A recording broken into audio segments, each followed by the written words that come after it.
va faire le grand écart à présent, parler du viager. Vous restez avec nous, Marie, pour interroger Sophie Richard. Viagimo, vous nous dites donc qu'acheter sa résidence principale grâce au viager libre, c'est possible. Alors déjà, on rappelle le principe du viager. Tout le monde n'a pas forcément vu le film des années 70. Alors d'ailleurs, heureusement pour votre business, le viager. Eh bien non, parce qu'au contraire, je trouve que c'est une très belle œuvre cinématographique avec des acteurs merveilleux, mais ça reste des acteurs justement parce que la réalité du viager, c'est pas celle-ci. Au contraire, le viager va apporter une réponse apaisée à deux problématiques systémiques, celle du financement de la dépendance et celle de l'accession à la propriété.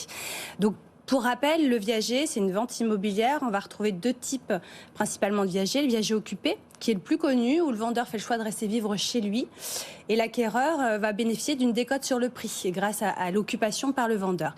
Et le viager libre, qui est moins connu, mais des parts de marché se développent sur ce secteur-là, où le vendeur fait le choix de quitter son logement pour, par exemple, aller en maison de retraite ou parce qu'il a une résidence locative qui est compliquée à gérer, il va vouloir le vendre en viager libre et là, l'acquéreur va pouvoir occuper de suite le logement à titre de résidence principale ou de secondaire. Et pourquoi le viager, c'est d'actualité en ce moment, en 2022 ? Parce que vous en parlez. Pourquoi c'est d'actualité ? Parce que notre contexte socio-économique actuel est assez préoccupant depuis quelques années déjà, parce que notre système de retraite par répartition est complètement obsolète, à bout de souffle, et épargner une vie entière en vue de subvenir aux besoins des 3e et 4e âges est devenu compliqué. Et donc le viager va permettre de mutualiser les intérêts et du vendeur et de l'acquéreur, et bien au contraire ne pas les opposer. Moi j'ai une question pour revenir sur la thématique du jour, le viager libre. En quoi c'est différent d'une vente toute simple en fait du coup ? Alors, le viager libre va permettre à certains profils qui ont du mal à accéder à la propriété, c'est le cas actuellement, le taux d'usure qui est au cœur de toutes ces chroniques, qui malheureusement entraîne une difficulté d'accès, c'est un dossier sur deux quand même qui est refusé aujourd'hui. C'est aussi des profils d'emprunteurs qui ont du mal à accéder à la propriété via l'emprunt traditionnel, parce que je pense notamment à des ménages qui étaient venus me voir, qui s'étaient lourdement endettés au titre de leur outil professionnel. Et bien que le restant à vivre était largement confortable pour rembourser le prêt, ils ne pouvaient pas accéder à la propriété.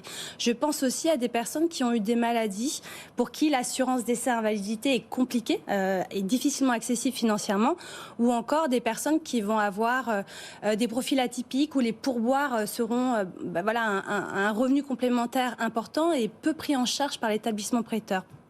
Et ces personnes-là peuvent difficilement accéder à la propriété. Et le viager libre va leur permettre de devenir enfin propriétaires de leur logement. Et si je peux ajouter quelque chose, c'est aussi ça permet d'éviter les frais bancaires. Puisque aujourd'hui, même si les taux d'intérêt sont bas, même si on parle de 2%, ça reste vraiment accessible. On oublie qu'en 2017, on empruntait déjà à 2% et il y avait déjà une envolée de l'immobilier, donc ça reste somme toute raisonnable.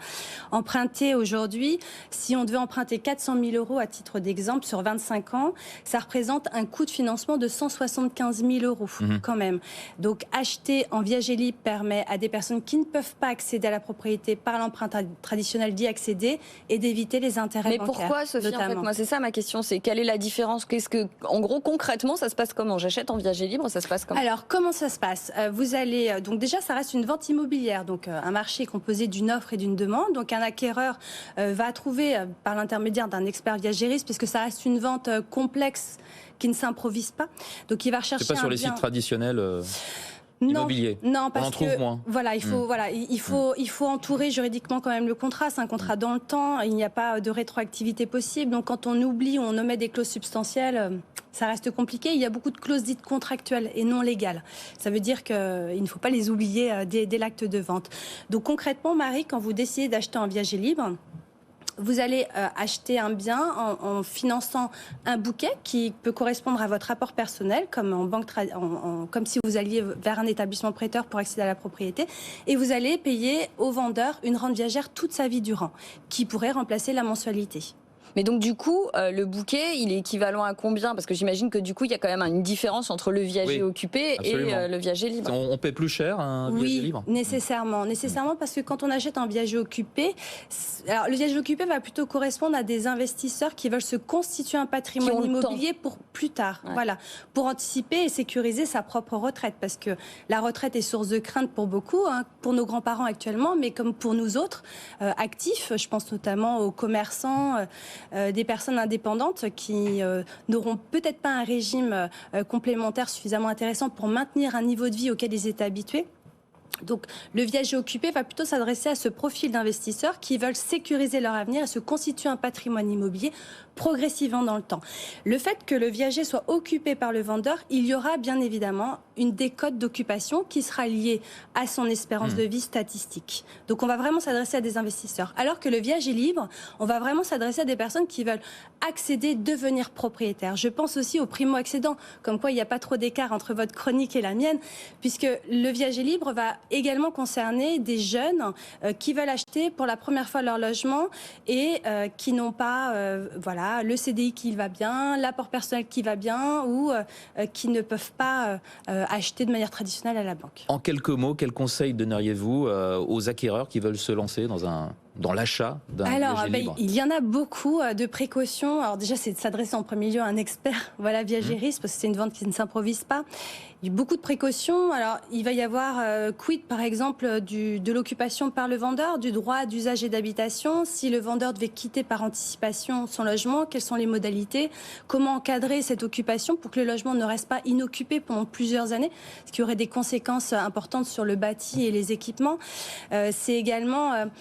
bien en amont, même pour le vendeur, c'est quelles sont les garanties, pour le bon paiement de la rente viagère, pour qu'il n'y ait pas de soucis, pour que ça reste une vente sereine pour les parties.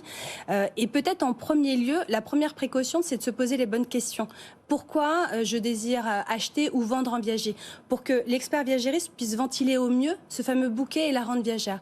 Est-ce que je veux vendre en viager parce que je veux bénéficier de revenus complémentaires, parce que je veux rester vivre chez moi et avoir des aides à domicile pour m'aider dans cette dépendance? Est-ce que je veux protéger le conjoint survivant qui n'a pas ou peut travailler et qui n'aura pas, si la personne, monsieur décède par exemple avant madame, n'aura pas les revenus suffisants pour rester vivre chez elle, auquel cas on va prioriser la rente viagère. Ou au contraire, est-ce que je veux transmettre à mes enfants et puis éviter les frais de succession, puisqu'on peut donner jusqu'à 100 000 € par enfant exonéré de taxes et auquel cas, je vais privilégier le bouquet de manière plus importante. Beaucoup de choses dont il faut tenir compte. Merci beaucoup Sophie Richard pour cet éclairage sur les viagers libres. Je rappelle que vous êtes la fondatrice de Viagimo et merci à vous Marie Cœur de Roi que l'on retrouve demain. Évidemment.